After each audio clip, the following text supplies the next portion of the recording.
Yeah.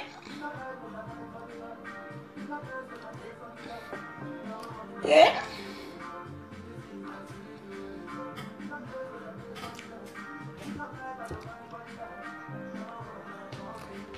Welcome back, people. Yeah, it's going to be an all-day thing today. Yes, Jagaban yaso Muidin lala lamuko trouble. Irunmole ńlá tó fẹnẹsí ṣe mouthwash. Ajagungbade one is back. Ìbínú ó bínú dé. Yàrá yọmọ mo tún ti dé bí ṣe máa ń dé. Ìdé ìlàdé o, Jésè mi dé. Alẹ́ ni mo fẹ́ bẹ mú nǹkan lẹ̀. Gbogbo ẹ̀yin ọmọ ìwé mo tún dé fún yín bí ṣe máa ń dé o. Nǹkan mi ti gùn mí lè ní o, Jagaban fúnra rẹ̀. Olú ọmọ ìjáyà sọ̀rọ̀ ó bínú dé. Orú mú ni láti bọ́ tọ́pù mi o. Orú mú ẹjẹ́ kẹ́rù bà á. Káyẹ̀ ẹja àwọn fígọ̀, àwọn ìbínú fígọ̀ láwọn fẹ́ bẹ́ẹ̀ sọ̀rọ̀. Jésè.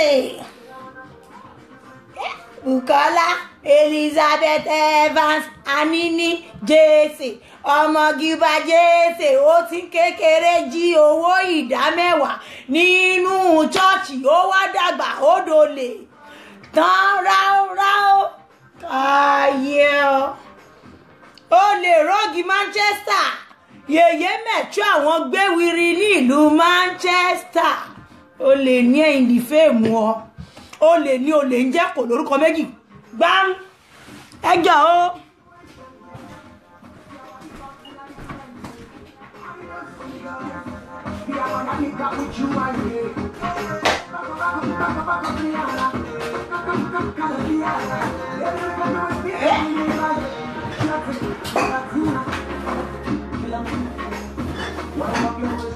Yeah. Calamity.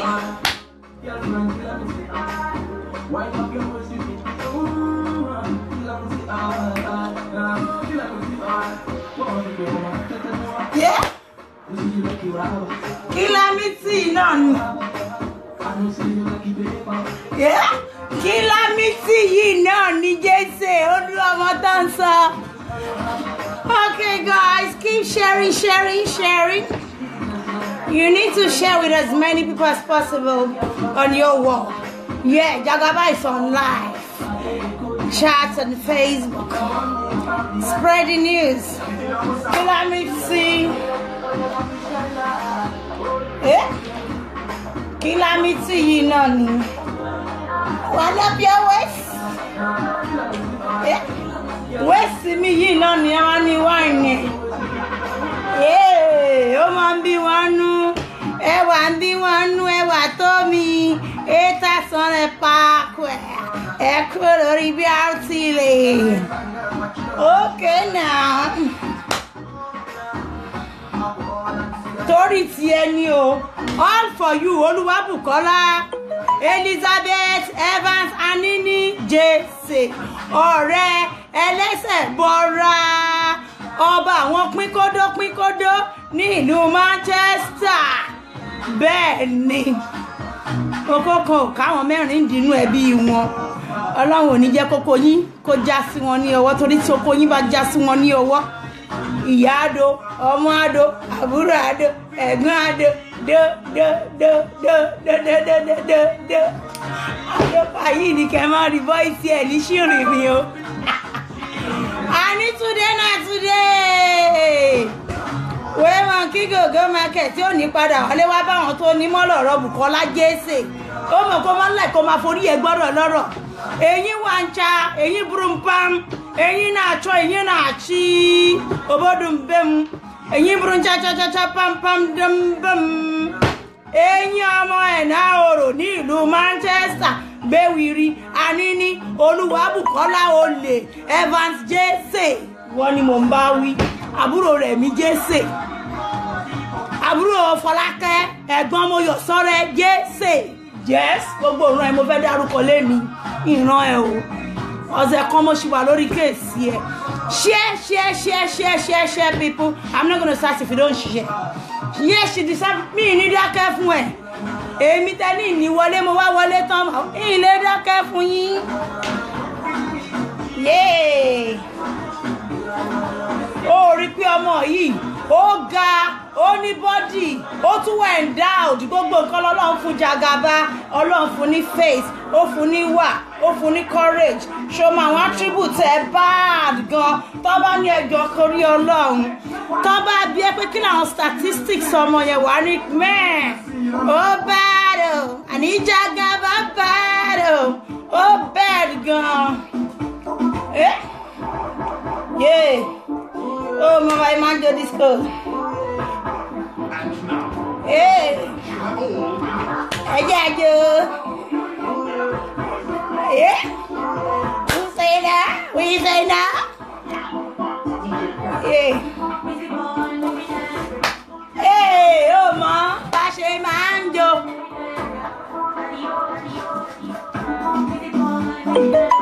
Yeah. Yeah.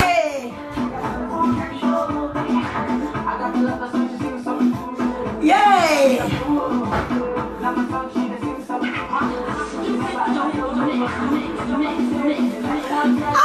Bí ṣe máa ń jẹ́ nìyẹn o. Àwọn tèmi á ti mọ̀ pé ijó yìí náà ni Àbíkẹ́ ọmọ ayé tó bá rẹ̀. Ilé spíẹ̀ Bùkọ́lá Jésè ó lè ní gbéwìrì ni ẹ má gbàgbé pọ́ọ̀sì yín sí lẹ́gbẹ̀ẹ́. Ọmọ bá ní àtọrọ yàtọ̀ sí ọmọ bá ní àjàgbà làwọn Bukky Jesse ó lè ló ń jẹ́ bẹ́ẹ̀ ó lè dẹ́bọ̀ ọmọ jẹ́ yẹ́sìkẹ́.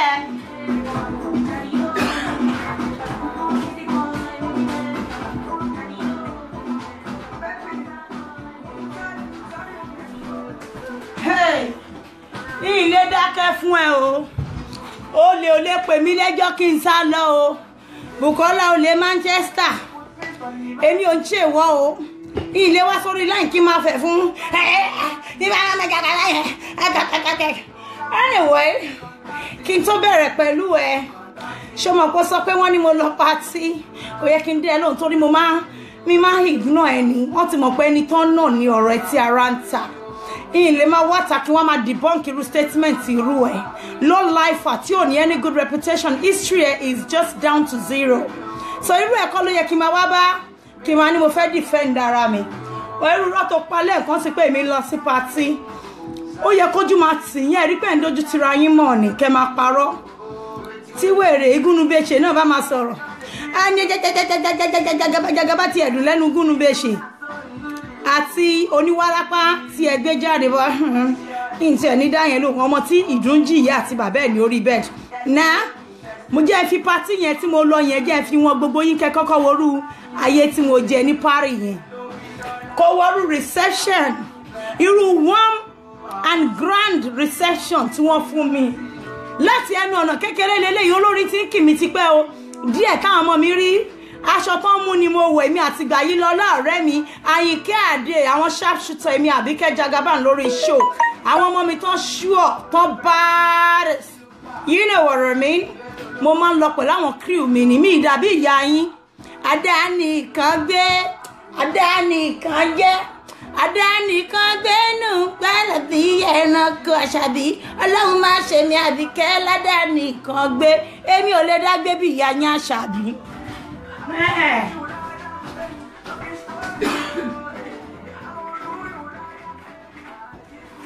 You know what I mean? Ṣọmọye ìgbà tí èmi Àbíkẹ́ ti jáde tó jẹ́ pé èmi àtàwọn squad mi lájọ lọ èmi ò ń dárìn ẹ rí pé mi ò ń dárìn ni àwọn èèyàn tẹ̀lé mi jáde bí tí àwọn èèyàn nífẹ̀ẹ́ mi dé òun lẹ ṣe fi rí pé mi ò ń dárìn bí bá lọ sílẹ̀ má gbọ́ màmá ẹ jẹ́ ká tẹ̀lé yìn I covered all that happened today ọ̀rọ̀ àwọn fáǹsì bó ṣe ń dá mi dúró tán ya picture Àbíkẹ́ Jagaba wọn ò believe ẹ̀ Jagaba la rí sójú yìí I was honored to the glory of God. They showered me love. It was an overwhelming outpour of love fún èmi Àbíkẹ́ Jagaban each time tí n bá jáde. Ní èní yìí, I was just mesmerized with the kind of turn up I had in Kent. I don't live in Kent. I went visiting, but look at the kind of people, the caliber of people, quality of people that came to mingle with me, that took pictures with me, that gave me gifts, that extended their arms of love to show appreciation for what I do on social media. They are not just giving me things like they are meeting Feti Abalogun Abitonya Imaku. No. They see me like a hero. Oh, this is our own Madiba, our Nelson Mandela. Abike, I gbọ́dọ̀ love ẹ̀yin ká má náwó ọ̀fẹ́ sí ẹ. Mi mo worry o. In fact, lẹ́yìn èyí tí mo kó gbogbo tí mo record yẹn, someone actually came late when we were about to leave, and he gave me an envelope, and it was money. And I told everybody in the shop, I'm telling you. Sheru yayin ni. Àṣàbí tẹ́ pé wọ́n retí ni pé mo gbọ́ oko lórí rẹ̀ o ṣàbí gbọ́ oko. Oko náà máa fi pa yayin tán bá rí nta. Èmi ni mo sọ bẹ́ẹ̀. Ìyá yín tí ò ní reputation gidi kankan. Àṣàbí tó ti bá yé àwọn èèyàn jẹ́. Esabod tó ti bá lé ayé jẹ́ tẹ́ pé kon so ko pa ni kó máa rí ọ̀run. Tó bá jáde lásán ní ọ̀sán gangan kò ń gò lè jáde nínú Dublin tó ń gbé lọ́sàn. Ká má sọ pé kó wá lọ kọjú sáwọn èèyàn kó yẹ wá sí òun lọ sí party. Ta ló fẹ́ bá wèrè tán? No, come on people. You guys need to be sharing this video. So now I'm going to play that video for you for just 1 minute. Because Buki said, oh, she went to a party. No one wants to mingle with her. You need to see what happened. In case you haven't seen this online, I'm going to show you. Oh, look, this is what happened.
Can you see that? Let me stop it there. Did you see that, people? Are you guys there? Did you see what happened at the party? I was welcomed with love. Huh? It was a celebration of an hero. My emergence did stir the party up. Everybody got up. They were like, is she really here? Is she really here? Is Jagaban here? The musician was hailing me. From the moment I stepped into the hall, I was taking picture. I hardly sat down for 5 minutes. It's been picture. I thought, oh yes, oh yeah, talora. I thought, yes, I'm gonna go there, Johnny. Picture ni. Okay, yeah, well, yeah, glory. Okay, yeah, well, yeah, Mike.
Àbí ke Jagaban chale le chale mo jo mo mejo pa àwọn ọmọ mi ya wọlé àwọn ma mi àwọn ẹ̀gbọ́n mi àwọn sister mi àwọn àbúrò mi wọ́n ná ṣégi owó fún mi wàláì ìmú kọ́bọ̀dé party yẹn sì kó owó lọlé mo kó pounds lọlé mo tún kó dollar lọlé ẹja alágbe náà ni àbíbò ni ìwé èèyàn bá ń ṣiṣẹ́ fọ́lọ́run wọ́n ní agbọ́tẹni ẹlẹ́ni ọlọ́run a máa bá gbọ́ títí òun lọ rèmi Àbíkẹ́ ó ń ṣọ́ọ̀kì yín ó ń dùn yẹn mọ́ bí tẹ́ máa gbé gbà inú yín ń bàjẹ́ pé igi kékeré yìí máa wá ṣe bẹ́ẹ̀ ó mà ti dìràwọ̀ mọ́ wa lọ́wọ́ kò easy fún yín láti digest kò lè sink in you find it so hard to believe that yes it is the same Àbíkẹ́ Jagaban Àbíkẹ́ yín jọ sí tẹ́ fẹ́ lù pa ẹ̀yin ẹni òfò ẹni àdánù ẹ̀yin ìka èèyàn yìí ara yín kọ́ òótọ́ korò ní etí yín àti bọ́tà láàárọ̀ yìí o àti wá sọ pé Fokóṣadé ẹkùn àgbò ó ti ṣe àṣìṣe nítorí pé òun ló gbé oúnjẹ alẹ́ fún ológbò jẹ kó tó di pé ó ta oúnjẹ yẹn gan pàápàá dànù kò já sí kìíní ẹbí wọn lọ́wọ́ kò já sí kejì lọ́wọ́ always just like that. Whose fault is it? Our fault. Àlè ní kó tẹ́wẹ̀ adult ni.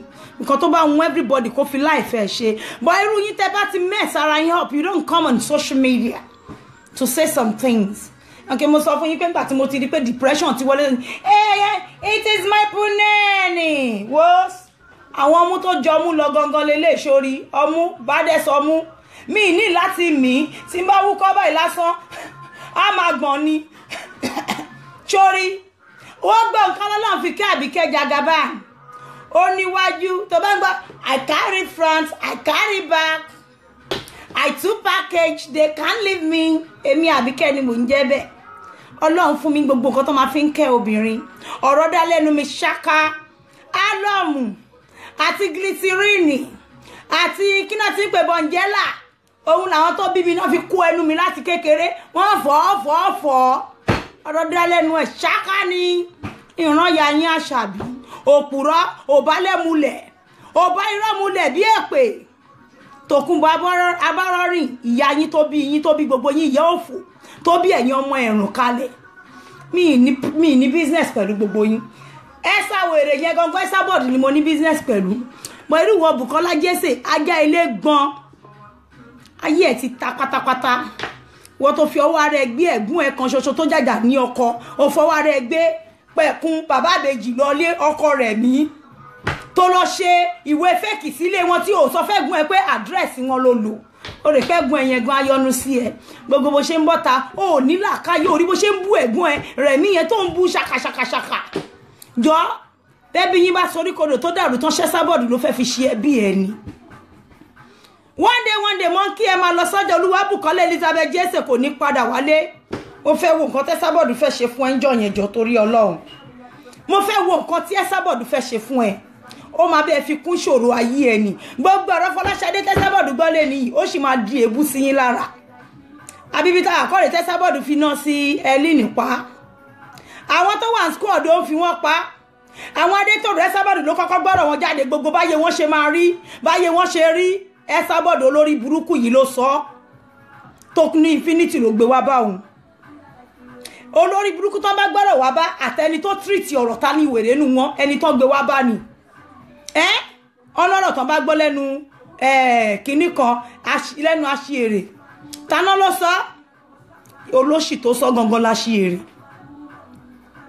Esabod ní bayéjẹ́ Tòkunbọ̀ Àṣàbí abọ́rọ́rìn bí èpè ibi táwà rẹ o mélòó nu rọ ìlà fẹ́ dìbọ́ǹkì ìyá tó yẹ pé gbogbo ilé ayé ẹ̀ irọ́ ni kò sí òótọ́ kan báyìí tó sọrí ever rí gbogbo ayé Tòkunbọ̀ tó bá ń gbọ́ irọ́ Tòkunbọ̀ irọ́ ti Ghana dé irọ́ ti Kotonu wọlé òun ló yẹ kó máa pe ìyàwó èrè tó lóhun Esther abárọ́rìn bí èpè abọ́dẹrìn Esabod ẹ̀sàwèrè wọ́n tó fẹ́ bú mi tó bá ní ká trace gbogbo ẹ̀ lọ́nà ìyá Esabod náà ó yàgbẹ́ kú ni sí home ìyá ẹ̀ yàgbẹ́ kó ń jẹ̀gbẹ́ wọ́n ní ìyá ẹ̀ yàgbẹ́ ó dẹ̀ ń tọwọ́ bọ̀ gbẹ́yìn oúnjẹ ìyá tó bí Tòkunbọ̀ Abọ́dẹrìn ṣe rí pé gbogbo kílìkì yìí kankan náà níyìn ẹ̀ tọ́jú àwọn òbí yín tán fi kú Tòkunbọ̀ ìgbà tí ìyá ẹ̀kú tó ṣẹ̀ sí fún mi Abọ́dẹrìn gbogbo wọn wà ń bẹ̀ wọn mọ́rúkú tó pa ìyá wọn lójijì wọn lọ tọ́jú ìyá wọn ní home now same thing similar thing ti ṣẹlẹ̀ sí Ṣadé ṣe expect pé ó máa tú àṣírí Ṣadé ni cause kò ní fẹ́ kí tòun túmọ̀ náà ní story mi lọ́wọ́ ìyá mi ikú re wo ó sùn bá fọwọ́ lẹ́rún ó sùn oorun re gbogbo àwọn tó lọ́njọ́ lọ́nlọ́ ó yẹ ìyá mi kú odidi ground la parẹ́ ìyá tó bí mi at 60 ibi la wà tá gbọ́ tí ìyá yín Tòkunbọ̀ Àṣàbí Abọ́dẹrìn tó nígbà tí ìyá tèmi bí èmi ni ìyá mi gbọ̀run lọ. My mother died at my biological mom ìyá tó bí èmi Àbíkẹ́ tó tọ́ mi dàgbà. She died at the age of 60. 60.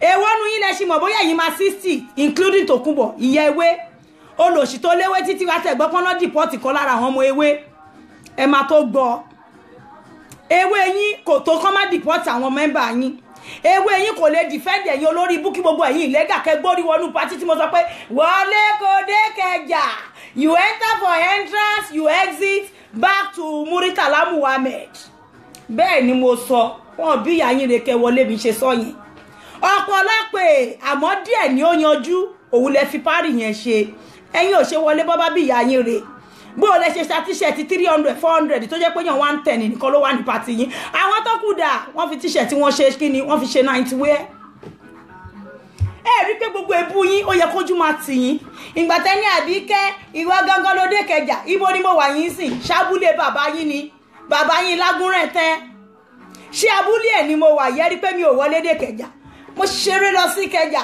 mo wá gbórí wọlé padà intro wọlé kó dé ìlú òyìnbó ẹ dá padà ohun èmi Àbíkẹ́ ẹ lè yí padà kò ní dá fẹ́ni tí ò ní dá fún nínú gbogbo àwọn tíìmù yín èmi ò rán gbogbo èyí bully team yẹn. One thing I can assure my team is you are all going down, bully team. I swear to God I will make sure you all go down. Èyí tó bá wíkì jùnú yín tó lóhun ò lè sọ̀rọ̀ máa jẹ́ kó go down. Sherry Coco Ajara tó wà ní Dublin ìwọ tó ń ṣe ọmọ Ìbàdàn 15 get ready. Bukola Anini Evan Elizabeth Jesse ọmọ Gilbert Jesse olè yèyé mẹ́ṣọ́ àwọn jàǹdùkú àwọn gbéwìrì ní Manchester get ready. Olóòsínwín ni máa jẹ́ kó mọ̀ pé ò sínwín wọ́n á fún ẹ ní diazepam wọ́n wá bẹ́ẹ̀ gbé lagatin lé tó bá jẹ́ codeine gan àti morphine kan gba sínú brain yẹn kí brain yẹn reset máa sìn ẹ́ débẹ̀ èmi Àbíkẹ́ ni mo sọ bẹ́ẹ̀ fún ẹ owó èmi ló ń halẹ̀ mọ́ anẹ́kì ẹ̀ẹ́dẹ́gbẹ́gbẹ́ bá mú ẹ jọ o jẹ́ ń bọ́yàn mi sọ̀rọ̀ kọ́yàn mi calm down torí tínú bá ń bí mi ṣòro pé tí n bá bínú gan tí bá kàn déédéé ṣe báyìí ó máa ń mì ní mo máa ń wẹ̀ pé àwọn attribute òṣìwò ló kójọ tó lò fine kí o lè Manchester gbéwìrì Manchester ọmọ àbí ìpàdé Bukola Elizabeth ọmọ Gilbert Jesse Anini Jesse ó ti ń jalè láti kékeré mi ọ̀rọ̀ kan lèmi sórí èyí ìgbín mi tó bá ti fẹnu sọ gíbá ìpáká ibi tí máa fẹnu sọ síbẹ̀ mi ní kúrò ń bẹ̀ ó lè ló jà nílé àwọn bàbá ọmọ ẹgbẹ́ mi lékè ó mọ̀ pé kejì ẹ̀ náà wọ́n ló jí Rolex ìgbà tá pé ló lè ń jọ́sẹ̀ ní ẹ̀ kì í ṣolè ọkọ tó ń fẹ́ ǹjẹ́ yìí ò sọ lánàá pé ó lè ní gbogbo nǹkan tá sọ́n pa yín ni tòótọ́ àṣírí yín kàn tún ni ó yẹ kí ìyẹ̀wé kó fi ọwọ́ bojú bá kó bú sẹ́kún pé kí ló wá rọ́ọ̀lù ẹ̀yin ọmọ ewé tẹ wá ń ṣe ẹ̀sìn lọ́tún àti lósì ẹ̀ ń ṣẹ̀sìn o èyí tó dẹ̀ ṣe máa ṣẹ̀sìn nínú yín pọ̀ àfi tí ẹ̀ bá ṣèkà fáwọn èèyàn lókùlẹ̀ ní ṣẹ̀sìn irú làfíúdí làtírẹ́tọ̀ ìyàwó chántà